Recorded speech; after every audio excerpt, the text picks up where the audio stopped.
Esta garota é uma idiota. Foi isso que o pai do noivo gritou no meio do salão, apontando o dedo na cara da minha filha, no dia do casamento dela. E eu fui pra cima dele. Mas o que eu fiz naquele momento foi só o começo de uma justiça que eu vinha preparando faz tempo. Meu nome é Valdir. Tenho 70 anos. Sou viúvo faz 5. E passei a vida toda trabalhando com eletricidade em fábricas. Nasci lá em São João del Rei, em Minas Gerais. Vim para São Paulo Novo, aos 25, com uma mala de roupa e uma caixa de ferramentas que meu pai me deu. Aprendi o ofício ainda garoto, ajudando meu velho, que era eletricista também, e quando cheguei aqui em São Paulo, consegui emprego numa metalúrgica grande em Santo André. Fiquei lá 38 anos. Aposentei como técnico em manutenção industrial. Não fiquei rico, mas criei minha família com dignidade. E minha família era só 3 pessoas. Eu, minha esposa Neuza, e nossa filha única, a Camila. Antes de eu continuar essa história, quero agradecer esse canal por me dar esse espaço para falar. E peço para você que está me ouvindo agora, se inscrever no canal, deixar o seu like e comentar aí embaixo de que cidade você está assistindo. Todo dia tem história nova aqui. E essa aqui, você precisa ouvir até o final. Porque o que eu vou contar não é sobre ser humilhado e abaixar a cabeça. É sobre fazer justiça do jeito certo. Do meu jeito. Aquele dia era para ser o dia mais feliz da vida da minha filha. Casamento no buffet Vila Toscana, em São Bernardo. Um lugar bonito, com jardim, luzes, aquelas coisas de festa chique. Eu paguei metade daquele casamento. Metade mesmo. O pai do noivo, o Osvaldo, bancou a outra metade. E deixa eu te falar quem é esse Osvaldo. O homem tem uma concessionária de carros importados na região do ABC. Dinheiro não falta para ele. Mas educação. Educação falta muito. Desde o começo, desde o dia que a Camila levou o Tiago lá em casa para me conhecer, eu senti que a família dele olhava pra gente de cima. Sabe aquele olhar? Aquele olhar que mede você pela roupa que você tá usando, pelo carro que você tem, pelo bairro onde você mora. Eu moro num apartamento simples de 2 quartos em Santo André. Não tem portaria, não tem piscina, não tem essas frescuras. Mas é meu. Paguei com meu suor.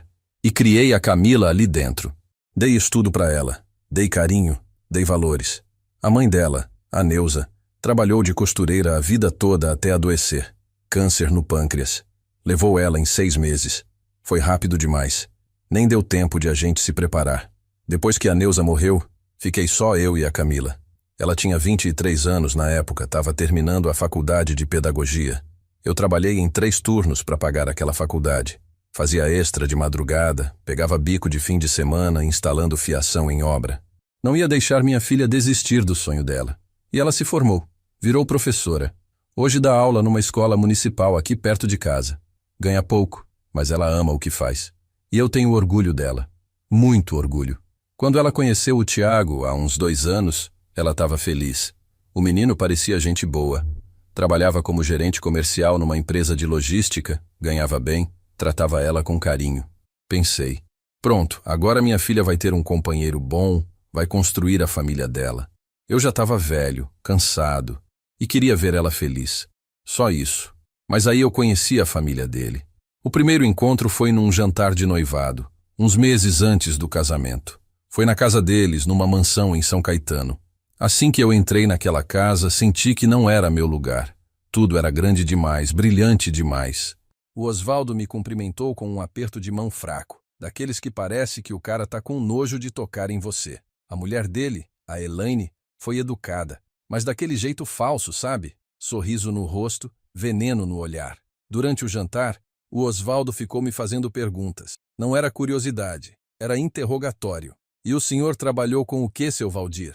Respondi que era eletricista, técnico em manutenção. Ele deu aquele sorriso de canto de boca e falou: "Ah, interessante. Profissão honesta. Importante."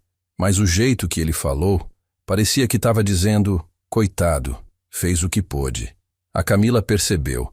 Eu vi no olho dela. Mas ela não disse nada. Abaixou a cabeça e continuou comendo. E aquilo me doeu mais do que a arrogância dele. Ver minha filha se sentindo pequena por causa de mim. Mas eu não falei nada naquela noite. Engoli seco, porque o Tiago era um bom rapaz e a Camila estava feliz. Eu não ia ser o pai que ia estragar a felicidade da filha por causa de orgulho. Mas eu comecei a prestar atenção. Comecei a observar. E percebi que o Osvaldo fazia essas coisas o tempo todo. Comentários, indiretas, sempre com aquele sorrisinho. No dia do casamento eu cheguei cedo. Tava de terno. Um terno azul marinho que eu comprei novo para a ocasião. Nada de luxo, mas era bonito, bem cortado. Eu queria estar apresentável. Queria que a Camila olhasse para mim e sentisse orgulho. A cerimônia foi linda. Ela estava linda de noiva. Quando ela entrou, de braço comigo, eu segurei as lágrimas com força. Era eu levando minha filha para o altar. Era eu entregando ela para outro homem. E por mais que fosse um momento feliz, era também uma despedida. De um jeito que só quem é pai entende. Depois da cerimônia, veio a festa. Comida, música, gente dançando. Tava tudo correndo bem. Até que aconteceu. Eu estava sentado numa mesa conversando com uns primos distantes que vieram de Minas, quando ouvi um tumulto perto da mesa principal. Levantei e fui ver o que era. E aí eu vi. O Osvaldo estava de pé, vermelho de raiva, apontando o dedo na cara da Camila. Ela estava pálida, com os olhos cheios de lágrima. O Tiago estava ao lado, parado, sem saber o que fazer. Eu não acredito que você fez isso, o Osvaldo gritava. Você teve a cara de pau de mudar o cardápio sem me avisar? Quem você pensa que é? Esta garota é uma idiota. Idiota.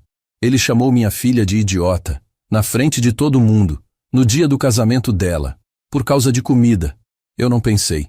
Fui para cima dele. Atravessei aquele salão em 3 passadas e agarrei o Osvaldo pela gola do paletó. Ele é mais novo que eu, mas sou forte ainda. Segurei ele com firmeza e olhei bem no fundo dos olhos dele. Repete o que você acabou de falar, eu disse baixo, mas com uma voz que ele entendeu que não era brincadeira. Ele tentou se soltar, mas eu segurei mais forte. As pessoas em volta ficaram em silêncio. A música parou, todo mundo olhando. A Camila chorava. O Tiago veio tentar me separar, mas eu não soltei. Repete, eu disse de novo. O Osvaldo engoliu seco. Pela primeira vez, vi medo no olho dele. E aí ele disse, tentando disfarçar. Calma, calma, foi mal entendido, seu Valdir. Eu não quis dizer isso, foi o nervoso, foi... Não, eu cortei. Você quis dizer sim, você sempre quis dizer. Desde o primeiro dia. Você acha que eu e minha filha somos inferiores a vocês. Porque eu fui eletricista. Porque eu moro num apartamento simples. Porque eu não tenho o dinheiro que você tem. Eu soltei ele e dei um passo para trás. Mas deixa eu te falar uma coisa, Osvaldo.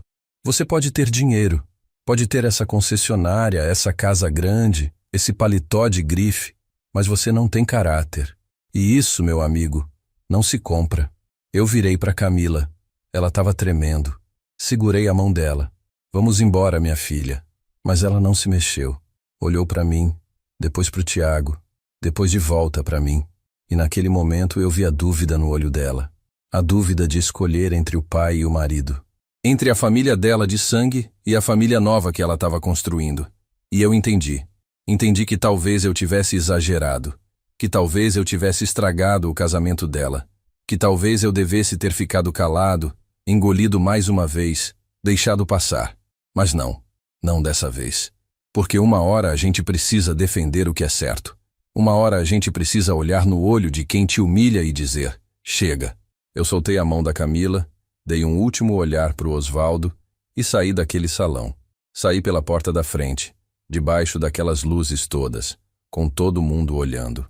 E quando cheguei no estacionamento, sentei no meio-fio e deixei as lágrimas caírem. Porque eu sabia que a partir dali, as coisas iam mudar entre mim e minha filha. E não sabia se era para melhor ou para pior. 3 dias depois do casamento, a Camila não tinha me ligado. Nenhuma mensagem. Nada. Eu ficava olhando para o telefone, esperando. Mas não chegava nada. E cada hora que passava, o silêncio doía mais. Eu não dormi direito naquela primeira noite depois da festa. Cheguei em casa de madrugada, tirei o terno, pendurei no cabide e sentei na beirada da cama. Olhei para o lado vazio, onde a Neuza dormia. E pela primeira vez, desde que ela morreu, eu senti que estava completamente sozinho. Não tinha mais ninguém. A Camila tinha escolhido. Ela não tinha vindo atrás de mim. Tinha ficado lá, com o Tiago, com a família dele. E eu tinha saído sozinho. Nos dias seguintes, a rotina continuou.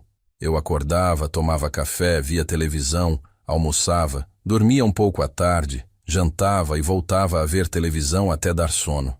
A vida de um velho aposentado. Mas agora tinha um peso diferente. Antes eu sabia que a Camila estava ali, perto, que ela me ligava todo dia, passava aqui em casa aos fins de semana. Agora eu não sabia de mais nada. Será que ela estava bem? Será que o Tiago tinha ficado bravo comigo? Será que o Osvaldo tinha colocado ela contra mim? Na quarta-feira de manhã, eu estava fazendo café quando o telefone tocou. Meu coração disparou. Era ela. Tinha que ser. Corri para atender, mas não era a Camila. Era uma voz que eu não esperava. Era o Tiago. Seu Valdir, bom dia. É o Tiago. A gente precisa conversar. A voz dele estava séria, fria. Não tinha o respeito de antes. Eu senti na hora que aquilo não era boa coisa. Pode falar, eu disse. Ele respirou fundo do outro lado. Olha, eu vou ser direto com o senhor. O que o senhor fez no casamento foi inadmissível. O senhor humilhou meu pai na frente de todo mundo. Estragou a nossa festa. Deixou a Camila envergonhada. Ela tá arrasada. Não consegue nem olhar para mim direito. Eu segurei o telefone com força. Envergonhada de quê, Tiago? De ter um pai que não deixa ninguém chamar ela de idiota? Ele deu uma risada sem graça. Seu Valdir, foi um mal-entendido. Meu pai já pediu desculpas. Ele estava nervoso com a organização da festa. Não era pessoal. Não era pessoal. Aquilo me fez rir. Uma risada amarga. Não era pessoal. Tiago, seu pai chamou minha filha de idiota. Gritou isso na frente de todo mundo. E você estava lá, do lado dela, e não fez nada. Silêncio do outro lado. Um silêncio pesado. Eu continuei. Você não defendeu ela. Ficou parado, como um covarde. Ouvi a respiração dele acelerar. Eu não vou aceitar o senhor falar assim comigo. Eu liguei para tentar resolver isso de forma civilizada, mas se o senhor quer partir para a ignorância, então tá bom. A Camila pediu para eu ligar. Ela queria que eu falasse para o senhor que ela precisa de um tempo, que é melhor o senhor não ligar para ela agora. Ela precisa processar tudo isso. Um tempo. Processar. Palavras que a Camila nunca usaria comigo. Eram palavras dele. Ou pior, eram palavras do Osvaldo. Deixa eu falar com ela, eu pedi. Ela não quer falar com o senhor agora. Desculpa. Quando ela estiver pronta, ela liga. E ele desligou. Fiquei ali, parado, com o telefone na mão, sem acreditar. Minha filha não queria falar comigo. Minha filha, que eu criei sozinho depois que a mãe dela morreu, que eu trabalhei feito um condenado para dar estudo, para dar futuro, agora não queria falar comigo porque eu defendi ela, porque eu não deixei um homem prepotente humilhar ela. Sentei na mesa da cozinha e olhei para o café que tinha acabado de fazer. Não tinha mais vontade de tomar, não tinha vontade de nada. E foi aí que uma lembrança veio na minha cabeça. Uma lembrança de anos atrás, quando a Camila tinha uns 10 anos. A Neuza já estava doente, fazendo quimioterapia. Eu trabalhava de dia e de noite para pagar os remédios. E num desses dias eu cheguei em casa tarde, cansado, sujo de graxa. A Camila estava na sala fazendo o dever de casa. Quando me viu, ela largou tudo, correu e me abraçou. Pai, eu te amo. Você é o melhor pai do mundo. Aquilo me deu força para continuar, para não desistir. E agora, mais de 15 anos depois, aquela mesma menina não queria nem falar comigo. Como é que as coisas mudaram tanto? Como é que um casamento, uma festa, um momento de raiva mudaram tudo? Nos dias seguintes, eu tentei ligar para ela. Várias vezes. Caía direto na caixa postal. Mandei mensagem. Nada. Ela tinha me bloqueado. Ou tinha desligado o telefone. Eu não sabia. Só sabia que ela tinha sumido da minha vida. Uma semana depois do casamento, eu decidi ir até a escola onde ela trabalhava. Era uma quinta-feira, de tarde. Eu sabia o horário que ela saía. Fui de ônibus, desci um ponto antes e fiquei esperando na calçada, em frente ao portão. Quando o sinal tocou, as crianças começaram a sair. E logo depois, os professores. Eu vi ela de longe. Ela estava conversando com uma colega, rindo. Parecia bem, parecia feliz, como se nada tivesse acontecido. Eu caminhei na direção dela. Ela me viu, e o sorriso sumiu do rosto. Ela parou de andar. A colega dela olhou para mim, depois para ela, e se afastou. A Camila ficou ali, parada, me olhando. E eu fui até ela. Oi, minha filha. Eu disse, tentando parecer calmo, mas a voz saiu trêmula. Ela não respondeu. Só me olhou com uma expressão que eu nunca tinha visto antes. Era medo, era raiva. Eu não conseguia identificar.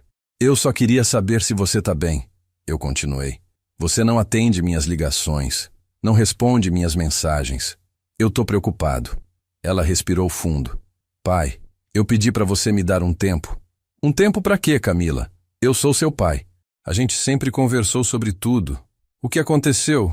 Ela olhou pro chão depois de volta pra mim. O que aconteceu é que você estragou o meu casamento. Você agrediu o pai do Tiago. Você fez a gente passar vergonha na frente de todo mundo. Aquilo foi como um soco no estômago. Vergonha? Camila, ele te chamou de idiota. Eu ia ficar quieto? Ela balançou a cabeça. Ele pediu desculpas, pai. Ele já explicou que foi um mal-entendido. Mas você não aceita. Você quer que todo mundo seja do seu jeito. Você não entende que as coisas mudaram, que eu casei, que eu tenho uma família nova agora. Família nova. Como se eu não fosse mais família. Como se tudo que eu fiz não contasse mais. Eu senti as lágrimas queimarem nos olhos, mas segurei. Então é isso? Você vai escolher eles? Vai escolher um homem que te humilhou e um marido que não te defendeu, em vez de escolher o pai que sempre esteve do seu lado? Ela não respondeu. Só olhou para mim com aqueles olhos marejados e disse baixinho. Eu preciso ir, pai. O Tiago tá me esperando. E ela passou por mim, entrou num carro que eu não conhecia. Devia ser o carro novo que eles tinham comprado. E foi embora. Fiquei ali, sozinho, vendo ela ir embora. E foi naquele momento que eu decidi. Não ia mais correr atrás. Não ia mais implorar. Se ela queria aquela família, se ela queria aquele mundo, então que ficasse. Mas um dia ela ia entender quem eu sempre fui. E quem eles realmente eram. Um mês depois daquele dia na escola, eu ainda não tinha notícias da Camila. E a solidão começou a pesar de um jeito diferente. Não era só tristeza, era vazio. Um vazio que ocupava cada cômodo daquele apartamento. Eu tentei me ocupar. Arrumava a casa, consertava a torneira, trocava a lâmpada, essas coisas que sempre fiz.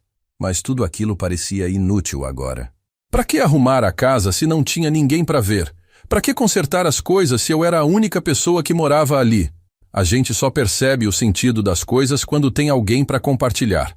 Numa tarde de sábado, eu estava mexendo no armário do quarto, organizando umas coisas velhas, quando encontrei uma caixa de sapato no fundo da prateleira.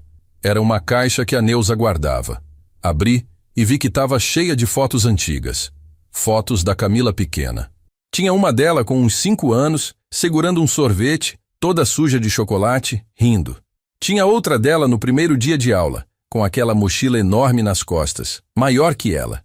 E tinha uma foto nossa, os 3. Eu, a Neuza e a Camila, num Natal. A gente estava na sala, do lado da árvore. Eu lembro daquele dia. A Camila tinha ganhado uma boneca que ela queria muito. E a Neuza tinha feito uma ceia simples, mas gostosa. A gente era feliz. Era pobre, mas era feliz. Sentei na cama com aquela caixa no colo e fiquei olhando as fotos, uma por uma. E cada foto era uma lembrança que doía. Doía porque eu sabia que aquela menina das fotos não existia mais.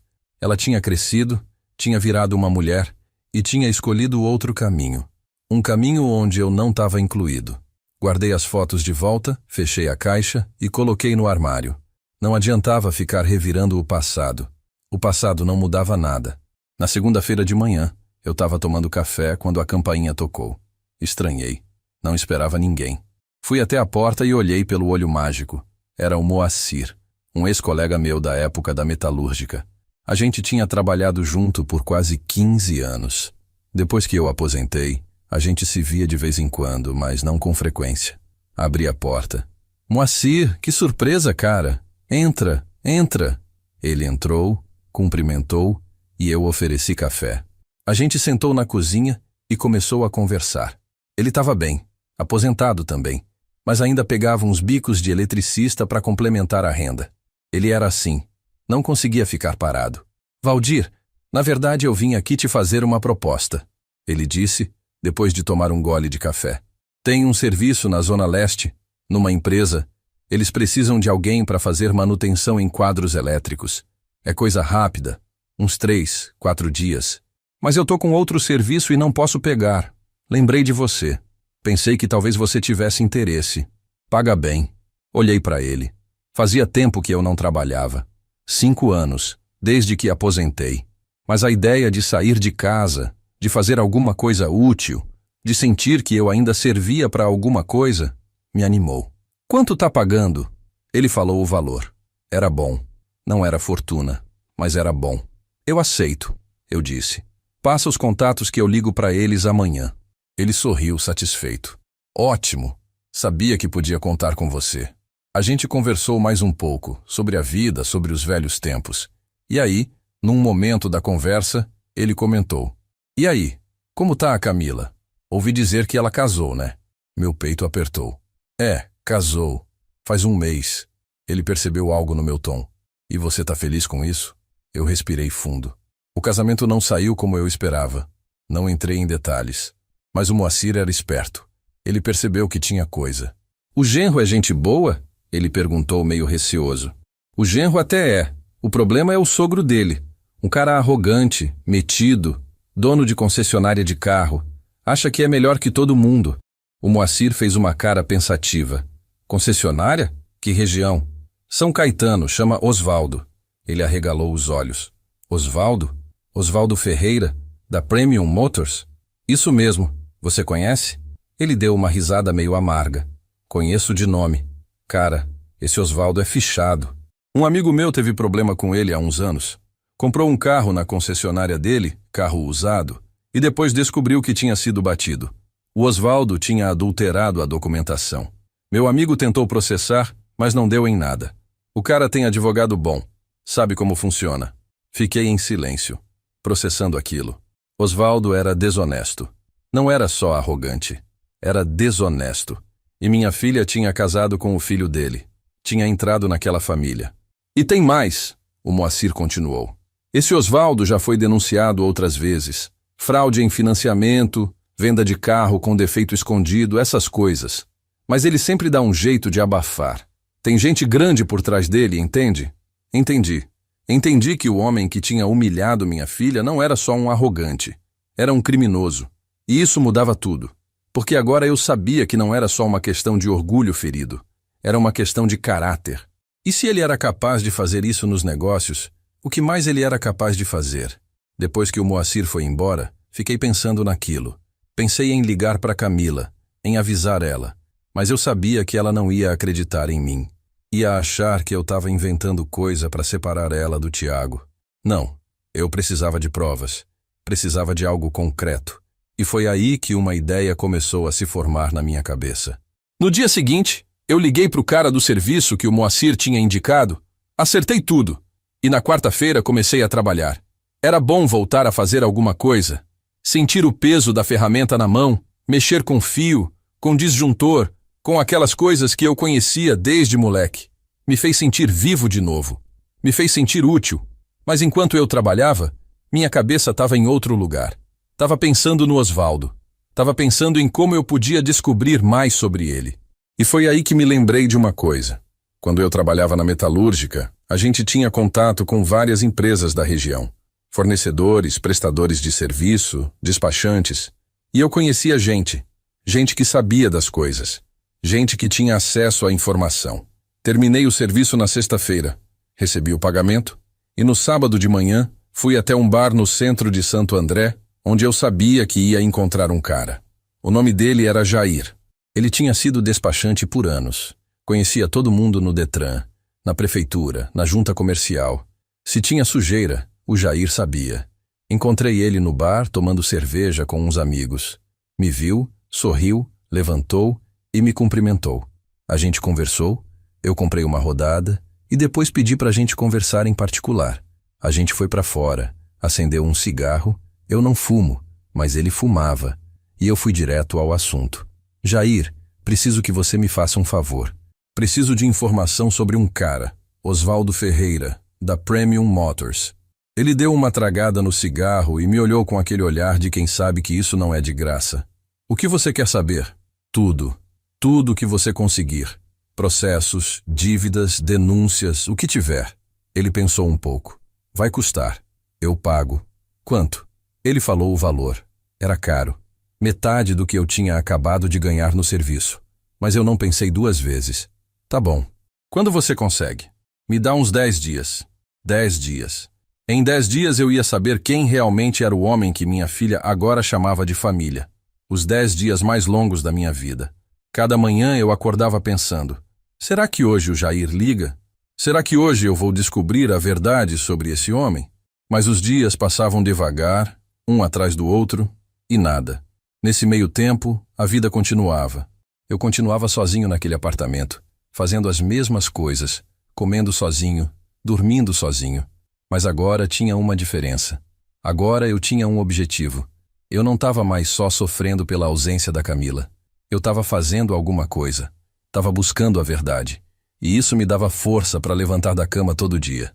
No 5º dia de espera, eu desci para pagar uma conta na lotérica e encontrei a dona Marlene, uma vizinha que mora no prédio há mais tempo que eu. Ela é viúva também. Deve ter uns 60 e poucos anos. Uma mulher simpática, que sempre cumprimenta todo mundo. A gente se encontrou na calçada e ela parou para conversar. Oi, seu Valdir, tudo bem? Faz tempo que não te vejo por aqui. Cumprimentei ela, troquei umas palavras. E aí ela perguntou, e a Camila? Ouvi dizer que ela casou. Deve estar feliz, né? A gente sempre fica feliz quando os filhos encontram alguém bom. Eu forcei um sorriso. Ela casou faz quase 2 meses. A dona Marlene notou algo no meu tom. Ela era dessas pessoas que percebem as coisas. Mas você não parece muito animado, ela disse, baixinho, com aquela voz de quem se preocupa de verdade. Eu não queria falar, mas às vezes a gente guarda as coisas por tanto tempo que quando alguém pergunta com sinceridade, tudo sai. A verdade, dona Marlene, é que as coisas não foram como eu esperava. Teve um problema no casamento. A família do noivo, eles não são pessoas fáceis. E agora a Camila está distante de mim, não fala comigo. Parece que eu virei o vilão da história. Ela colocou a mão no meu braço. Ai, meu Deus. Sinto muito, seu Valdir. Mas olha, filho, é assim mesmo. Às vezes eles se afastam, mas depois voltam. Você foi um bom pai. Isso ela sabe. No fundo, ela sabe. Eu agradeci a dona Marlene, mas não acreditei muito naquelas palavras. Filho volta sim, mas às vezes só volta quando é tarde demais, quando o estrago já foi feito. E eu não queria esperar até esse ponto. No 8º dia, eu estava em casa, assistindo o jornal, quando meu telefone tocou. Era um número desconhecido. Atendi. Alô? Seu Valdir? É a Elaine, a mãe do Tiago. Meu corpo inteiro ficou tenso. A mãe do Tiago. A mulher do Osvaldo. O que ela queria? Oi, dona Elaine, eu disse, tentando manter a calma. Ela respirou fundo do outro lado. Olha, eu sei que as coisas não ficaram bem entre o senhor e meu marido, e eu queria pedir desculpas pelo que aconteceu no casamento. O Osvaldo pode ser meio explosivo, mas ele não é mau. Ele só se estressa fácil. Explosivo. Era assim que ela justificava. O marido humilhava as pessoas e ela chamava de explosivo. Mas eu não ia discutir com ela. Não agora. Dona Elaine, eu agradeço a ligação. Mas não é comigo que ele precisa pedir desculpas. É com a Camila. Ela ficou em silêncio por um momento. Eu sei. E ele já pediu.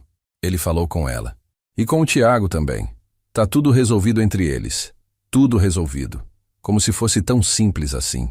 Como se dava para apagar uma humilhação pública com um pedido de desculpas. Que bom, eu disse seco. Seu Valdir, o motivo da minha ligação é outro também. Eu queria te convidar para um almoço aqui em casa no domingo. Nós, o senhor, a Camila e o Tiago. Pra gente se entender melhor, sabe? Pra começar de novo. Um almoço. Na casa deles. Com o Osvaldo. A mulher achava que eu era idiota? Que eu ia sentar na mesa com aquele homem depois de tudo? Dona Elaine, agradeço o convite, mas não acho que seja uma boa ideia. Por favor, seu Valdir, faça isso pela Camila. Ela quer muito que o senhor vá. Ela me pediu para ligar. Aquilo me atingiu. A Camila queria que eu fosse. Será que era verdade? Ou era só mais uma manipulação? Ela mesma poderia ter me ligado. Eu disse. Eu sei. Mas ela ainda está magoada com tudo o que aconteceu. Ela acha que o senhor não vai aceitar o Tiago, a nossa família. E isso está machucando ela. magoada comigo, por eu ter defendido ela. A ironia daquilo tudo era pesada demais. Vou pensar no seu convite, dona Elaine, e se eu decidir ir, eu ligo. Tá bom. Obrigada, seu Valdir. Espero que o senhor vá. Seria importante para todo mundo. Ela desligou. E eu fiquei ali, com o telefone na mão, pensando. Será que eu devia ir? Será que essa era a minha chance de reconquistar minha filha? Ou será que era uma armadilha? Uma forma de me fazer parecer o errado, o difícil, o que não aceita a paz? No 10º dia, numa sexta-feira à tarde, o Jair finalmente ligou. Valdir, consegui o que você pediu. Mas isso aqui é pesado. Você tem certeza que quer saber? Tenho certeza. Pode falar. É melhor a gente se ver pessoalmente. Tô com os documentos aqui. Tem muita coisa. Marquei com ele no mesmo bar, 1 hora depois.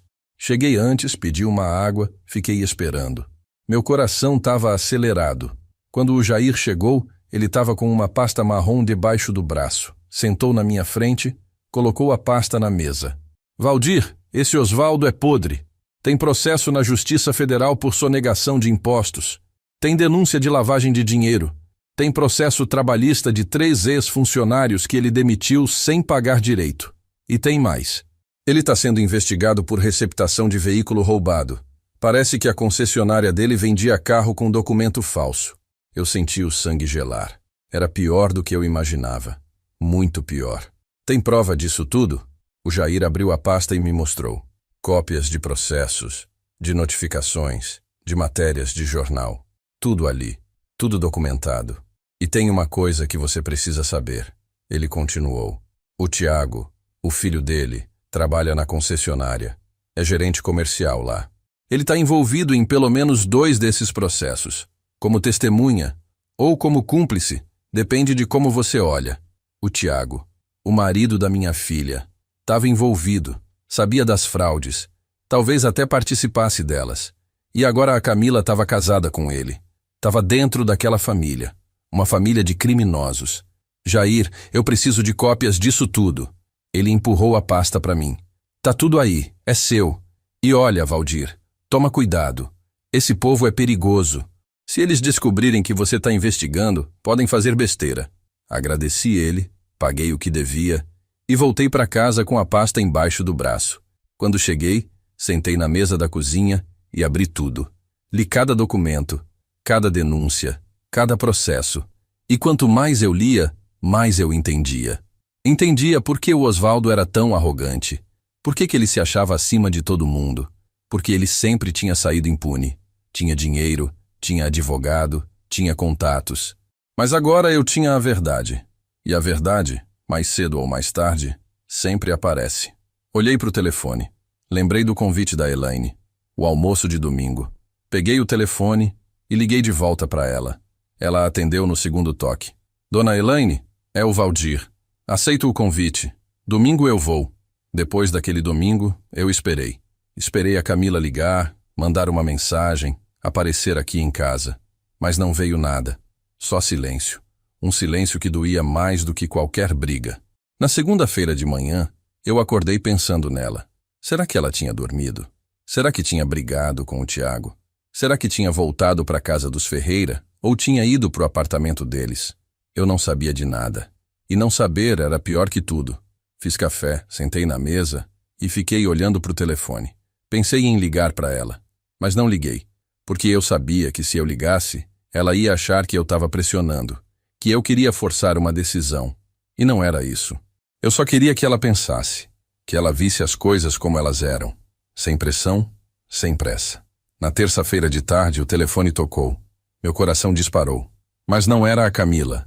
Era um número que eu não conhecia. Atendi. Alô? Senhor Valdir? Era uma voz de mulher, jovem, profissional. Sim, sou eu. Meu nome é doutora Patrícia. Sou advogada. Estou ligando em nome do senhor Osvaldo Ferreira. Advogada. Ele tinha mandado a advogada ligar para mim. O que ele quer? A voz dela ficou mais séria. O senhor Osvaldo me informou que o senhor tem documentos que lhe pertencem e que foram obtidos de forma irregular. Ele está disposto a não tomar medidas legais contra o senhor, desde que o senhor devolva esses documentos e assine um termo de confidencialidade. Eu quase ri. Ele estava com medo. Estava tentando me intimidar. Doutora, esses documentos são públicos. Eu não roubei nada. Eu só acessei informações que qualquer cidadão pode acessar. E não vou devolver nada. Ela respirou fundo. Senhor Valdir, o senhor precisa entender que está lidando com pessoas sérias. O senhor Osvaldo tem recursos. Ele pode processá-lo por calúnia, difamação. Pode tornar sua vida muito difícil. Pode processar à vontade. Eu disse calmo. Eu tenho provas do que falei. E se ele quiser brigar na justiça, eu vou adorar. Porque aí, mais gente vai saber quem ele é de verdade. Silêncio do outro lado. Depois ela disse num tom mais baixo. O senhor Osvaldo está disposto a fazer um acordo financeiro para compensar qualquer transtorno. Acordo financeiro. Ele queria me comprar. Queria calar minha boca com dinheiro. Não tô à venda, doutora. E pode avisar seu cliente que se ele encostar um dedo na minha filha, eu vou direto na polícia com tudo que eu tenho. Desliguei na cara dela. Fiquei ali, parado, segurando o telefone. Ele estava desesperado. E gente desesperada é perigosa. Mas eu não ia recuar. Não agora. Não depois de ter chegado tão longe. Na quarta-feira de noite eu estava vendo televisão quando alguém bateu na porta. Era quase 10 da noite. Estranhei. Fui até a porta, olhei pelo olho mágico. Era a Camila. Abri a porta rápido. Ela estava com o rosto inchado de tanto chorar, os olhos vermelhos, o cabelo bagunçado. Quando me viu, ela desabou. Entrou e me abraçou chorando. Eu fechei a porta, abracei ela de volta e não disse nada. Só fiquei ali, segurando minha filha, enquanto ela chorava. Depois de um tempo, ela se acalmou. A gente sentou no sofá. Ela limpou as lágrimas com as costas da mão. Desculpa aparecer assim, pai. Sem avisar. Você não precisa avisar, minha filha. Essa é a sua casa. Sempre foi. Ela olhou para mim. Eu precisava te ver. Eu precisava saber se você ainda me ama. Aquilo me partiu o coração. Como você pode perguntar uma coisa dessas? Eu sempre vou te amar. Não importa o que aconteça. Você é minha filha. Ela começou a chorar de novo. Eu fui tão idiota, pai. Tão idiota. Eu te afastei. Eu acreditei neles. Eu achei que você era o problema. Não, você não foi idiota. Você só estava apaixonada. Queria que desse certo. Eu entendo. Ela balançou a cabeça. Não, eu fui sim. Eu vi o jeito que o Osvaldo te tratava.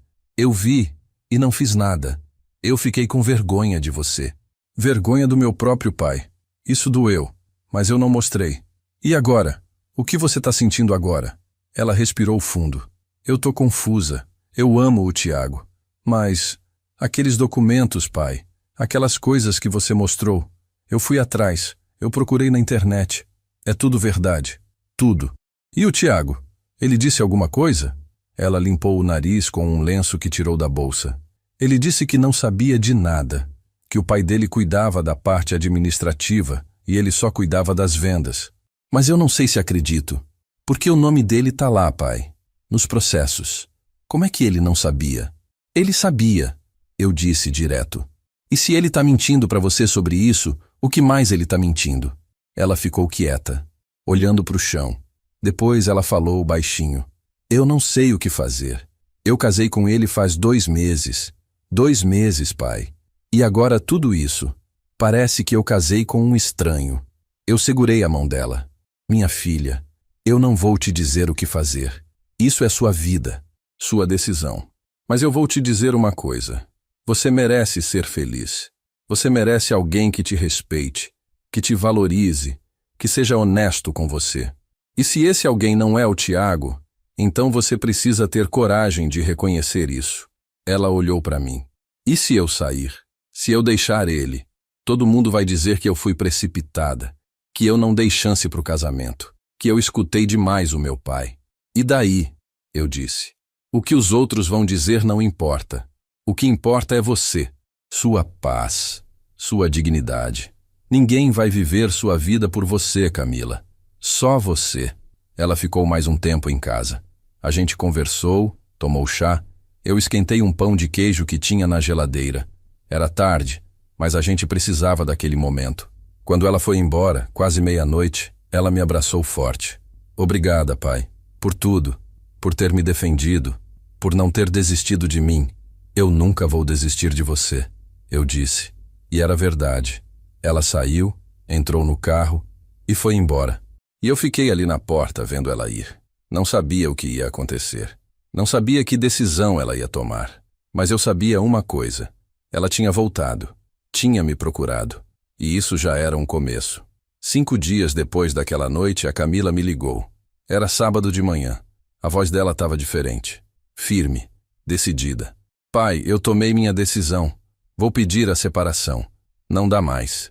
Meu coração apertou. Não de tristeza. De orgulho. Minha filha tinha encontrado coragem. Você tem certeza, minha filha? Tenho. Eu conversei com o Tiago de novo. Fui atrás de mais informações. E descobri que ele mentia sobre muita coisa. Não é só os processos do pai dele. É dívida. É mentira sobre dinheiro. É um monte de coisa que ele escondia de mim. Eu tinha razão sobre ele. Tinha razão desde o começo. E como você vai fazer? Vou conversar com ele hoje à noite. Vou dizer que quero me separar. E vou sair de casa. Vou voltar para o meu apartamento. Ela tinha um apartamento pequeno antes de casar, tinha alugado. Você precisa de alguma coisa? Quer que eu vá com você? Não, pai. Isso eu preciso fazer sozinha. Mas obrigada. A gente conversou mais um pouco. Ela parecia tranquila. Assustada, mas tranquila. Quando desligou, eu fiquei ali, aliviado. Minha filha ia sair daquela família. Ia recomeçar. E eu ia estar do lado dela, como sempre estive. Mas no domingo de manhã, tudo mudou. Eu estava tomando café quando o telefone tocou. Era a Camila. Mas a voz dela estava estranha, trêmula, assustada. Pai, eu preciso de você. Agora. Meu sangue gelou. O que aconteceu? Eu não posso falar por telefone. Vem aqui, por favor, no apartamento do Tiago. Eu vou agora. Fica calma. Desliguei, peguei as chaves e saí correndo. Peguei um Uber porque era mais rápido que ônibus. Fiquei o caminho inteiro com o coração acelerado, pensando no pior. Será que o Tiago tinha feito alguma coisa com ela? Será que tinha ficado violento? Cheguei no prédio. Subi pro apartamento. A porta estava entreaberta. Entrei. A Camila estava sentada no sofá, pálida. O Tiago não estava ali. Onde ele tá? Foi na casa dos pais, para conversar com eles. Sentei do lado dela. Me conta o que aconteceu. Ela respirou fundo, tentando se acalmar. Ontem à noite, como eu te falei, eu conversei com ele. Disse que queria a separação. E ele surtou, pai. Começou a gritar, a dizer que eu estava sendo manipulada por você, que você tinha inventado tudo, que eu era ingrata, que ele tinha me dado tudo. Ele te machucou? Ela balançou a cabeça. Não, mas ele quebrou coisas. Jogou um copo na parede, chutou uma cadeira. Eu nunca tinha visto ele assim. Fiquei com medo. Segurei a mão dela. E hoje? O que aconteceu hoje? Hoje de manhã ele acordou mais calmo. Pediu desculpas. Disse que tinha bebido, que tinha perdido o controle. E pediu para eu esperar. Disse que ia conversar com os pais, que eles iam me explicar tudo. Que não era como eu pensava. Ela olhou para mim com aqueles olhos assustados. Pai, eu não quero voltar com ele. Mas ele disse que se eu insistir na separação agora, vai ser pior para mim. Pior como? Ela tirou o celular da bolsa, me mostrou uma mensagem. Era do Osvaldo. A mensagem dizia: Camila, você precisa entender que está cometendo um erro grave. Meu filho te ama. E nós te aceitamos como parte da família, mesmo com suas origens. Seria uma pena se você jogasse tudo isso fora por causa das mentiras do seu pai. Pense bem no que você tem a perder. Origens. Ele tinha escrito origens, como se a Camila fosse de algum lugar inferior. Como se ela devesse ser grata por ter sido aceita naquela família podre. Senti a raiva subir. Isso é ameaça. Eu sei. Mas, pai, o que ele quis dizer com pense no que você tem a perder? Tô com medo. Eu também tava. Porque gente como o Osvaldo não ameaça à toa. Eles fazem. Camila, escuta o que eu vou te dizer. Você vai sair daqui hoje, agora. Vai pegar suas coisas e vai embora. Mas e se? Não tem mais e se. Você vai sair. E vai ficar na minha casa até a gente resolver isso, entendeu? Ela acenei. E a gente começou a recolher as coisas dela. Roupa, documento, objetos pessoais. Colocamos tudo em 2 malas grandes. Quando a gente estava terminando, ouvimos a chave na fechadura. O Tiago tinha voltado. Ele entrou e parou quando viu a cena. As malas. Eu ali. A Camila de pé. O que está acontecendo aqui? Eu me coloquei entre ele e a Camila. Ela vai embora. E você não vai impedir. Ele olhou para mim com ódio. Você de novo. Você não sai da nossa vida, não é? Você não aceita que ela cresceu, que ela não precisa mais de você. Ela sempre vai precisar de mim, porque eu sou pai dela. E pai protege filho. Coisa que você nunca vai entender, porque você só pensa em você. Ele deu um passo na minha direção. Sai da minha casa. Agora. Eu vou sair. E ela vai comigo. Camila, você não vai fazer isso. Ele disse, tentando olhar para ela por cima do meu ombro. Você não vai acabar com o nosso casamento por causa desse velho. Velho. Ele tinha me chamado de velho. Como se eu não valesse nada. Como se minha idade fosse defeito. Tiago, eu já decidi. Acabou. A voz da Camila saiu firme. Ele ficou vermelho. Você vai se arrepender. Meu pai não vai deixar barato. Ele tem advogados, tem contatos. Ele pode destruir vocês dois. Deixa ele tentar, eu disse. A gente não tem medo dele. Peguei as malas, a Camila pegou a bolsa e a gente saiu daquele apartamento. O Tiago ficou ali, parado, nos olhando ir embora. Quando entramos no elevador, a Camila começou a tremer. Segurei ela. Calma. Acabou. Você tá segura agora. Mas eu sabia que não tinha acabado. Isso era só o começo. Porque homem como o Osvaldo não aceita perder. Não aceita ser contrariado. E ele ia vir atrás da gente. Eu só não sabia como. Nem quando. Chegamos em casa. Subimos. Colocamos as malas no quarto que era dela quando criança. Ela sentou na cama. Olhou em volta. Pai, eu estraguei tudo. Eu casei com a pessoa errada. Eu te afastei. Eu fui tão burra. Sentei do lado dela. Você não foi burra. Você confiou na pessoa errada. Acontece. Agora você vai recomeçar. E vai ficar tudo bem. Ela me abraçou. E ficamos ali. Os dois. Abraçados. Pai e filha de novo. Juntos de novo. Mas eu sabia que a guerra ainda não tinha terminado. 3 dias depois que a Camila voltou para casa, a bomba estourou.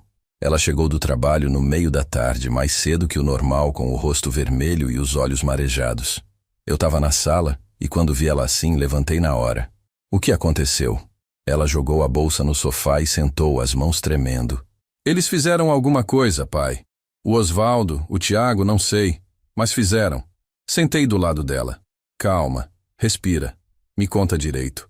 Hoje de manhã a diretora me chamou na sala dela. Disse que tinha recebido uma denúncia anônima dizendo que eu estava faltando no trabalho, chegando atrasada, tratando os alunos mal. Tudo mentira, pai. Eu nunca faltei sem justificativa. Nunca tratei nenhuma criança mal. A voz dela estava subindo, misturada com choro e raiva. E a diretora acreditou? Ela disse que precisa investigar, que é protocolo. E enquanto investigam, eu vou ficar afastada da sala de aula. Vou ficar na secretaria, fazendo serviço administrativo. Na frente dos outros professores, pai. Todo mundo vai saber. Todo mundo vai achar que eu fiz alguma coisa errada. Senti o sangue ferver. Eles tinham ido atrás do emprego dela, do sustento dela, porque sabiam que era onde dói. Tem mais? Eu perguntei, porque pela cara dela tinha. Ela assentiu. Tem. A diretora também mencionou que receberam uma carta de um advogado dizendo que eu estou envolvida em uma questão judicial familiar grave, que pode afetar minha reputação e a imagem da escola. Advogado. Era o Osvaldo. Tinha que ser. Que questão judicial? Você não está envolvida em nada. Eu sei, mas eles inventaram. Ou distorceram. Não sei. A diretora não quis me mostrar a carta. Disse que ia consultar o jurídico da prefeitura primeiro. Ela cobriu o rosto com as mãos. Pai, eles vão me destruir. Vão acabar com a minha carreira. E eu não posso fazer nada. Segurei os ombros dela, firme. Olha para mim. Você pode fazer alguma coisa sim. E eu vou te ajudar. Mas primeiro, você vai se acalmar. Porque se a gente entrar em pânico, a gente perde. E eu não vou deixar eles ganharem. Ela me olhou ainda assustada, mas conseguiu respirar fundo. Na manhã seguinte, eu acordei cedo. Tomei café, vesti uma roupa boa e saí. Fui direto no fórum. Precisava entender o que legalmente a gente podia fazer. Cheguei lá, peguei uma senha, esperei. Quando me chamaram, conversei com uma defensora pública. Expliquei a situação. Os processos do Osvaldo, a separação, as ameaças, o ataque ao trabalho da Camila. Ela me ouviu com atenção, anotando tudo. Senhor Valdir, o que está acontecendo com sua filha é assédio moral e pode ser configurado como difamação. Vocês podem entrar com uma ação contra o senhor Osvaldo, mas vai precisar de provas, gravações, mensagens, testemunhas. A gente tem mensagens e tem testemunhas. Eu posso conseguir mais. Ela me deu uns papéis, explicou o procedimento e disse que a Camila precisava vir pessoalmente para dar entrada no processo. Agradeci, saí de lá e fui para o segundo lugar que eu precisava ir, a concessionária do Osvaldo.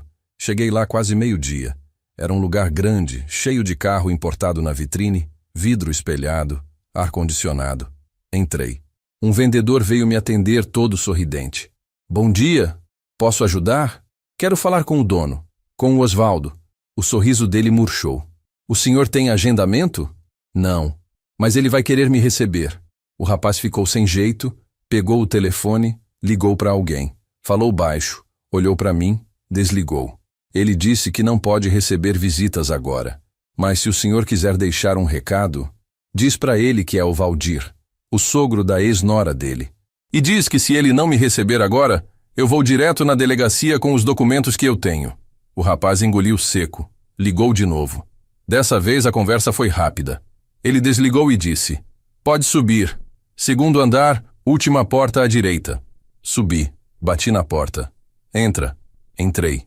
O Osvaldo estava sentado numa cadeira grande de couro, atrás de uma mesa cheia de papel.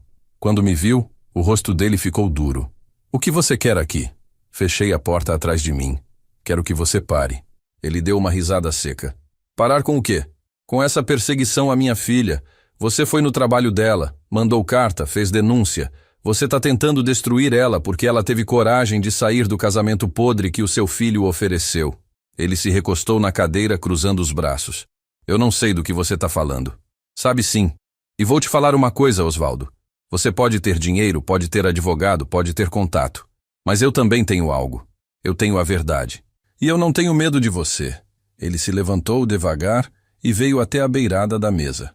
Você acha que me assusta? Você, um velho aposentado, sem nada, sem ninguém? Você acha que vai ganhar de mim? Não sei se vou ganhar.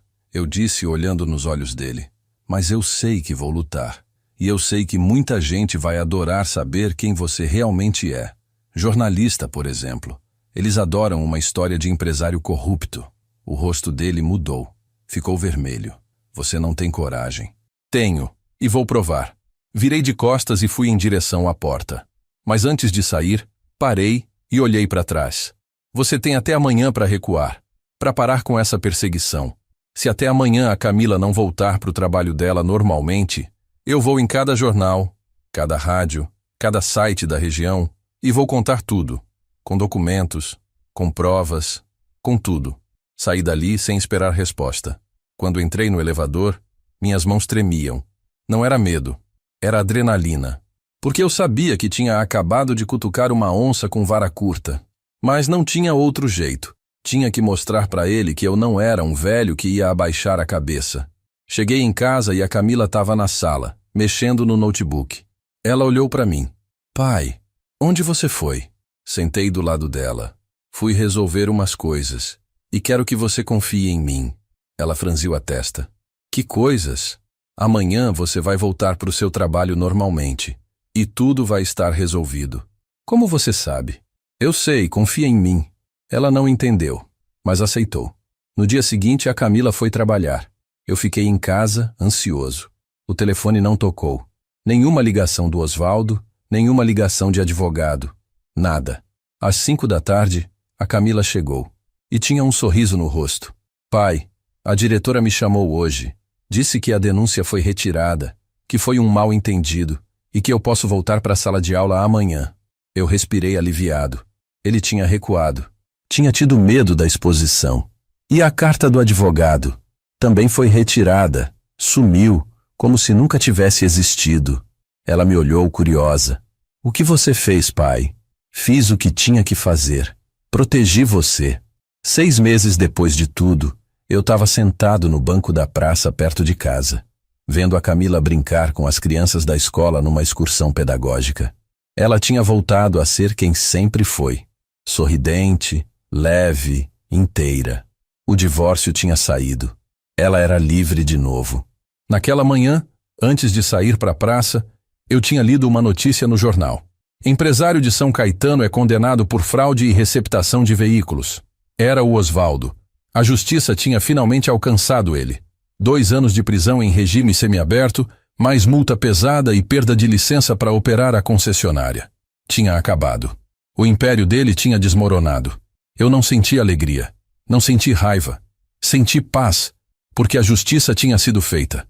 Não por mim, mas pela lei. E isso era maior que qualquer vingança pessoal. Fechei o jornal, guardei, e fui para a praça encontrar a Camila. Agora, vendo ela ali, ensinando as crianças sobre as plantas, sobre a natureza, eu me lembrei de quando ela era pequena. Quando eu levava ela na pracinha perto de casa em Minas, quando ela corria atrás das borboletas, quando ela ria daquele jeito puro que só criança sabe rir. E pensei, ela voltou, minha menina voltou. Ela me viu, acenou e veio até o banco. Sentou do meu lado. Cansado, pai? Um pouco, mas tá bom. Gosto de te ver trabalhando. Gosto de ver você feliz. Ela sorriu. Eu tô feliz, de verdade. Pela primeira vez em muito tempo, eu tô em paz. A gente ficou ali, quietos, vendo as crianças brincarem. Até que ela falou, pai, eu tava pensando, eu nunca te agradeci direito, pelo que você fez, pela coragem que você teve. Você já agradeceu, várias vezes. Não, eu agradeci por você ter me defendido. Mas não agradeci por você ter me mostrado o que é ter caráter, o que é não abaixar a cabeça. Você poderia ter aceitado aquela situação, poderia ter ficado quieto, poderia ter pensado só em manter a paz. Mas você não fez isso. Você lutou, e me ensinou a lutar também. Senti um nó na garganta. Eu só fiz o que qualquer pai faria.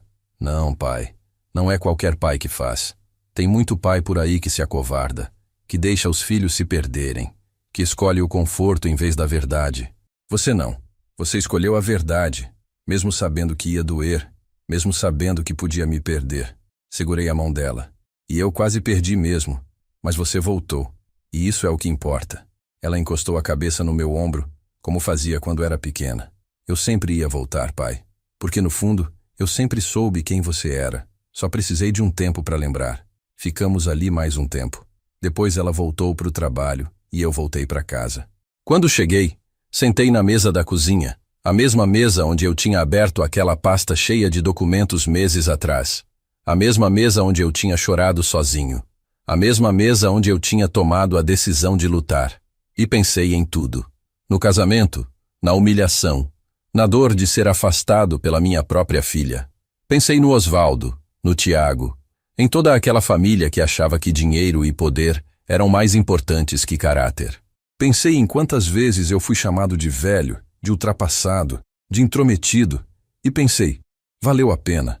Cada confronto, cada noite sem dormir, cada lágrima, valeu a pena, porque no final, não é sobre ganhar ou perder, é sobre fazer o que é certo, é sobre proteger quem a gente ama, é sobre não deixar a injustiça passar em branco, só porque é mais fácil ficar quieto, e é sobre ensinar, pelo exemplo, que a gente nunca deve abaixar a cabeça para quem nos humilha. Hoje eu sei que sou só um velho de 70 anos, aposentado, sem dinheiro, sem poder, sem contatos importantes. Mas eu tenho uma coisa que dinheiro nenhum compra.